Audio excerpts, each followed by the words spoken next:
Bury South is now a Labour seat, Prime Minister. Sorry. Order. Welcoming the honourable member for Bury South to his new place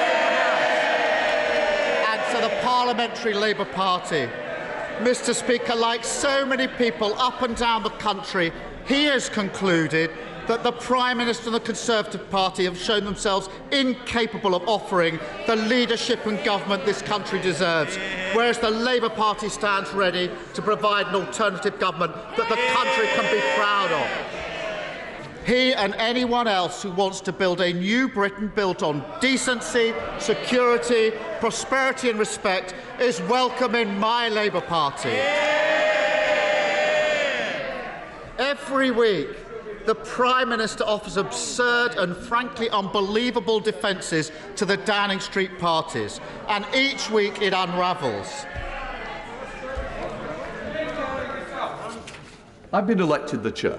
I don't need to be told how to conduct the business. So if somebody wants to do some direction, I'll start directing them out of the chamber. Keir Starmer. Mr. Speaker, I see the very noise. I'm sure the Chief Whip has told them to bring their own booze.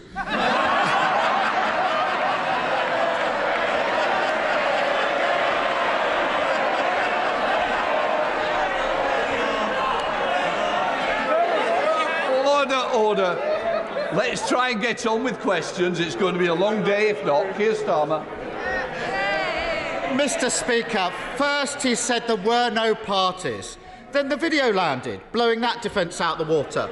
Next he said he was sickened and furious when he found out about the parties, until it turned out that he himself was at the Downing Street garden party.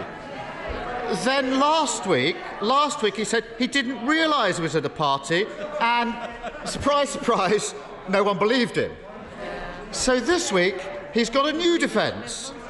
Nobody warned me that it was against the rules. That's it. Nobody told him. Since the Prime Minister wrote the rules, why on earth does he think that his new defence is going to work for him? Well, thank you, Mr. Speaker. Well, he talks about the rules, and let me repeat what I said to the honourable lady across the aisle earlier on. Of course, Mr. Speaker, we must wait for the outcome of the inquiry. But I renew what I've said, Mr. Speaker. But when it comes to his view, nobody believes what you said. Can we have a little less? I want to this Prime Minister like I wanted to leader of the opposition. I want the same courtesy from both sides. Prime Minister. Yeah. Well, Mr. Speaker, if we'd listened to the right honourable gentleman about COVID restrictions, which is the substance of his question, then, Mr. Speaker, we would still be we would have been in lockdown after July.